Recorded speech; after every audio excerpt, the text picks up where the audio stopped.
Venezuela ইরানের পর এবার ভারতের উপর নতুন করে চটেছেন বিশ্বমোড়ল ডোনাল্ড ট্রাম্প। ভারতকে তিনি রীতিমতো হুমকি দিয়েছেন।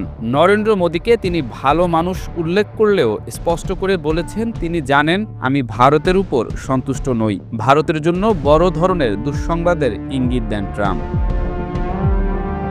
রাশিয়ার কাছ থেকে জ্বালানি তেল কেনা অব্যাহত রাখলে ভারতের উপর আরও উচ্চ হারে শুল্ক আরোপের হুঁশিয়ারি দিয়েছেন মার্কিন প্রেসিডেন্ট ডোনাল্ড ট্রাম্প। রোববার এয়ারফোর্স ওয়ানে সাংবাদিকদের সঙ্গে আলাপকালে তিনি বলেন, ভারতের প্রধানমন্ত্রী নরেন্দ্র মোদী একজন ভালো মানুষ এবং তিনি জানেন যে আমি ভারতের উপর সন্তুষ্ট নই। ট্রাম্প স্পষ্ট করে বলেন, আমাকে খুশি করতে হলে রাশিয়ার তেল কেনা কমাতে হবে, অন্যথায় খুব দ্রুতই ভারতীয় পণ্যের উপর আরও বেশি শুল্ক বসানো হতে পারে। রাশিয়া থেকে বিপুল পরিমাণ তেল আমদানির শাস্তি হিসেবে গত বছরই যুক্তরাষ্ট্র ভারতীয় পণ্যের উপর আমদানি শুল্ক দ্বিগুণ করে 50% উন্নীত করেছিল। তবে অবাক করার মতো তথ্য হলো, এত বিপুল পরিমাণ শুল্ক থাকা সত্ত্বেও গত নভেম্বর মাসে যুক্তরাষ্ট্রে ভারতের রপ্তানি উল্টো উল্লেখযোগ্য হারে বৃদ্ধি পেয়েছে। রপ্তানির এই ইতিবাচক চিত্রে উৎসাহিত হয়ে ভারত সরকার মার্কিন বাণিজ্য শর্তগুলোর বিষয়ে বর্তমানে বেশ কঠোর অবস্থান বজায় রেখেছে। বিশেষ করে কৃষিপণ্য আমদানির ক্ষেত্রে নয়াদিল্লি খুব একটা নমনীয়তা দেখাচ্ছে না। তবে পর্দার আড়ালে ভারত সরকার আমেরিকার সঙ্গে একটি বাণিজ্য চুক্তিতে পৌঁছানোর চেষ্টা চালিয়ে যাচ্ছে। রয়টার্সের তথ্য মতে রাশিয়ার তেল আমদানি দৈনিক 10 লাখ ব্যারেলের নিচে নামিয়ে আনার লক্ষ্য নিয়ে কাজ করছে নয়াদিল্লি। এমনকি ভারতের বাণিজ্য মন্ত্রণালয় এখন নিয়মিতভাবে তেল শোধনাগারগুলোর কাছ থেকে রাশিয়া ও যুক্তরাষ্ট্র থেকে তেল কেনার সাপ্তাহিক হিসাব তলব করছে।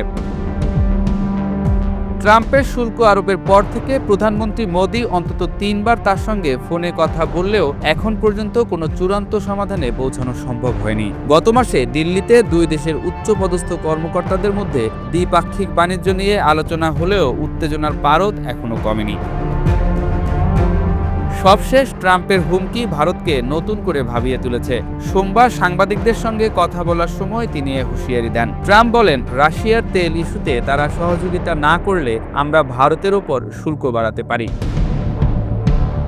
তবে একই সঙ্গে তিনি ইতিবাচক সুরে ভারতের প্রধানমন্ত্রী নরেন্দ্র মোদীকে ভালো মানুষ হিসেবে উল্লেখ করেন এবং বলেন ভারত তাকে খুশি করতে চায়। তিনি আরও বলেন, ভারত মূলত আমাকে খুশি করতে চেয়েছে। প্রধানমন্ত্রী মোদী খুব ভালো মানুষ, তিনি একজন ভালো লোক। তিনি জানতেন আমি খুশি নই। আমাকে খুশি করার বিষয়টি ভারতের কাছে গুরুত্বপূর্ণ ছিল। তারা আমাদের সঙ্গে বাণিজ্য করে এবং আমরা খুব দ্রুতই তাদের উপর শুল্ক বাড়াতে পারি। ট্রাম্পের বক্তব্য কোট করে এমন সংবাদ ছেপেছে এএনআই। হোয়াইট হাউস প্রকাশিত একটি অডিওতে শোনা যায়, এয়ারফোর্স ওয়ানের সাংবাদিকদের সঙ্গে আলাপকালে ট্রাম্প বলেন, রাশিয়ার তেল কেনার বিষয়টি তার সন্তুষ্টি অনুযায়ী সমাধান না হলে তিনি ভারতের উপর দ্রুত শুল্ক বাড়াতে পারেন। এদিকে ট্রাম্পের সঙ্গে মোদির বৈরী সম্পর্কের মাঝেই রাশিয়ার প্রেসিডেন্ট পুতিন ভারত সফর করে গেছেন। এ বিষয়টিও ভালোভাবে নেয়নি মার্কিন প্রশাসন। পুতিনের সফর ঘিরে নানা ধরনের খবরে গরম ছিল খোদ ভারতীয় মিডিয়া। দেশটির গণমাধ্যমের খবর অনুযায়ী পুতিন রাশিয়া থেকে তেল আমদানিতে ভারতকে নিশ্চয়তা দিয়ে এসেছেন যে কোনো প্রয়োজনে পাশে থাকার। এরপর থেকেই ভারত মোটামুটি শক্ত অবস্থানে থেকে রাশিয়া থেকে তেল আমদানি অব্যাহত রাখে। ভারতের এই আচরণও ট্রাম্পকে নাখোশ করেছে। ভেনেজুয়েলা আক্রমণের পর হঠাৎই ভারত প্রসঙ্গে ট্রাম্পের কথা বলাকে ভিন্ন চোখে দেখছেন বোদ্ধারা। মোদী যদি রাশিয়া থেকে তেল আমদানি না কমায় তাহলে ভারতের জন্য বড় ধরনের দুঃসংবাদ অপেক্ষা করছে বলে মনে করছেন বিশেষজ্ঞরা।